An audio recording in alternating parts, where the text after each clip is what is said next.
allons voir que signifie la dawa selon l'islam. Étymologie, la racine da dans le Coran a plusieurs registres, des significations, appel, invitation, invocation de Dieu ou prière. Les mots dawa qui désignent l'invitation faite aux hommes par Allah subhanahu wa ta'ala et les prophètes à croire en la vraie religion dans la sourate Ibrahim, chapitre 14, verset 44.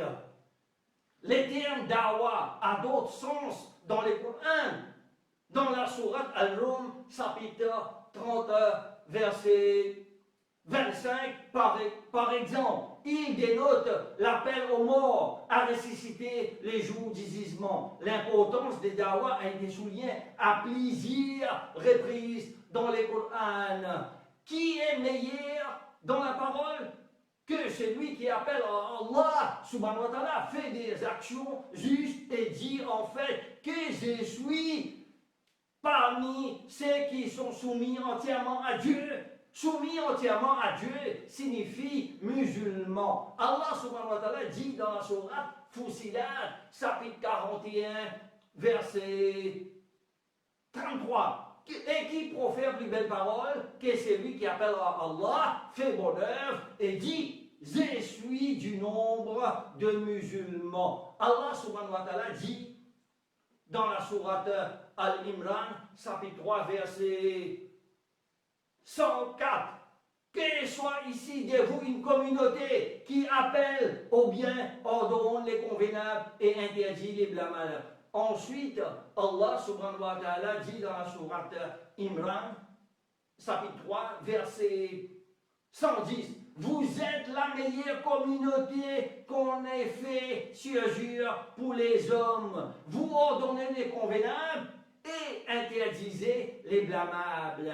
La dawa est une obligation qui repose sur chaque musulman. L'islam est une religion universelle qui s'adresse à tous les hommes sur terre. Dans la sourate Al-Nahl, chapitre 16, verset 125, Allah subhanahu wa ta'ala dit par la sagesse et la bonne exhortation, appelle les gens au sentier de ton Seigneur et discute avec eux de la meilleure façon. Dans la sourate Taha, chapitre 20, verset 44, Allah subhanahu wa ta'ala dit parlez-lui gentiment. Également, dans une autre sourate, Al-Baqarah, chapitre 2, verset 83, Allah subhanahu wa ta'ala dit et parlez avec les gens de la bonne manière. Les prophètes Mohammed, paix et l'âme chez lui, a dit transmettez des moi, ballighu anni, ne serait qu'un seul verset.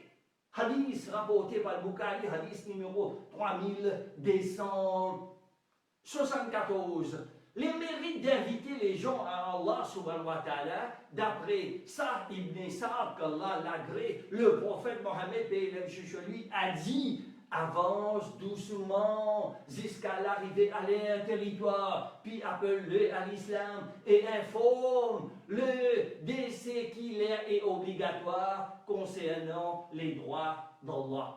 Car je jure par Allah qu'Allah guide à travers toi un seul homme est meilleur pour toi que de posséder des chamelles rouges. Hadith rapporté par Al-Bukhari, hadith 3701 et hadith muslim 2406. Allah subhanahu wa ta'ala dit dans la sourate Al-Qasas, chapitre 28, verset 56, tu, Mohammed, ne peux pas guider celui que tu aimes, mais Allah qui peut guider qui il veut, il connaît mieux cependant les bien guidés. Les mots arabes dawa signifie un appel ou une invitation, non pas donner une invitation pour aller manger des biryani, tagine, couscous, mafé, etc. Dans ces bas mondes, pour obtenir votre diplôme universitaire, vous avez 4 scénarios possibles, 4 conditions, 4 critères. Selon l'islam, il y a 4 critères, 4 conditions pour entrer au paradis. Si nous remplissons ces 4 critères, nous pouvons dire Inch'Allah. En effet, la sourate Al-Asr, chapitre 103, insiste principalement sur 4 éléments essentiels représentent la clé du succès. Allah subhanahu wa ta'ala jure par les temps Al-Asra, la croyance, croire en Allah subhanahu wa ta'ala, ses livres, ses prophètes et messagers et ses anges. La bonne action, la croyance exige la connaissance. Et la connaissance exige l'action, inviter les autres à la vérité. Nous devons appeler les autres tous les temps à la vérité, qu'ils acceptent ou non. La définition, la patience, la définition coranique de la patience dans la sourate Al-Baqarah, chapitre 2, verset 153. L'islam interdit de tourner les dos aux non-musulmans, même les pires bandits, athées, qui ne croient en aucun pouvoir divin. Allah subhanahu wa ta'ala dit dans la sourate Anfal, chapitre 8, verset 15. Ô vous qui croyez, quand vous rencontrez des non-musulmans en marche, ne les tournez pas les dos, c'est-à-dire allez parler avec eux. Allah subhanahu wa ta'ala nous en donne dans la sourate Imran, chapitre 3, verset 64. Allah subhanahu wa ta'ala dit قل يا أهل الكتاب تعالوا إلى كلمة سواء بيننا وبينكم.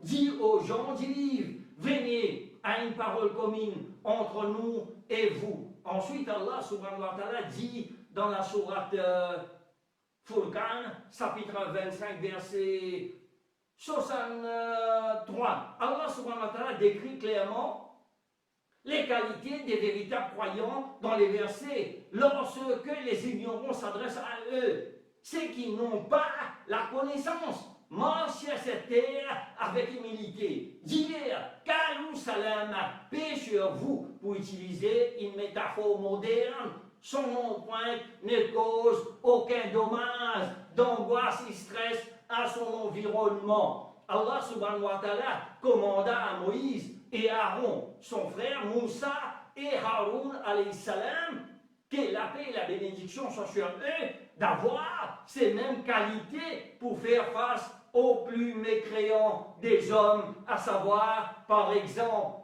Pharaon, qui prétendit être le Seigneur des hommes. Allah subhanahu wa ta'ala dit à Moïse, Moussa alayhi salam, dans la sourate Taha, chapitre 20, verset 44, puis parlez-lui gentiment, peut-être se rappellera-t-il ou me craindra-t-il. Allah subhanahu wa ta'ala dit à Moïse, Moussa alayhi salam, que la paix et la bénédiction soient sur lui, dans la sourate An-Naziyat, chapitre 79, verset 17, 18, 19, va vers Pharaon, vraiment il s'est rébellé, puis dis-lui, voudrais-tu te purifier et que je te dirige vers ton Seigneur enfin, que tu les craignes?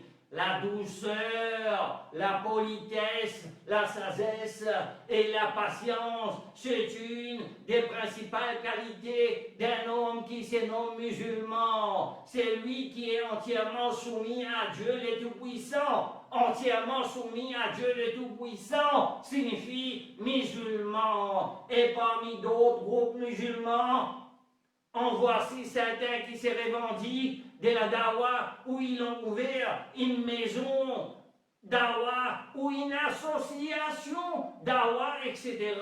Mais qui malheureusement, ces personnes se tournent vers un travail social qui n'a rien à voir avec la dawa. Le travail social et le comportement en société sont une obligation d'un vrai musulman en islam. L'argent détourne la maison d'Awa, l'association d'Awa, parce que cela représente beaucoup d'entrées d'argent pour faire fonctionner son activité. Je vous rappelle que l'islam n'encourage aucunement les conversions forcées, dont l'interdiction est clairement mentionnée dans les Corans. Les Corans est le seul livre religieux qui existe au monde. À la phrase, ni contrainte en religion dans la Sourate Baqarah, chapitre 2, verset 250,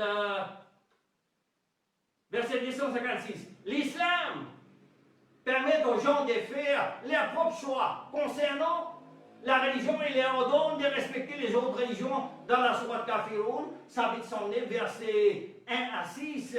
Le Coran est le seul livre religieux qui existe au monde à la phrase à vous, votre religion, à moi, ma religion. Dans la Sourate Al-Kafirun, chapitre 109, verset 6.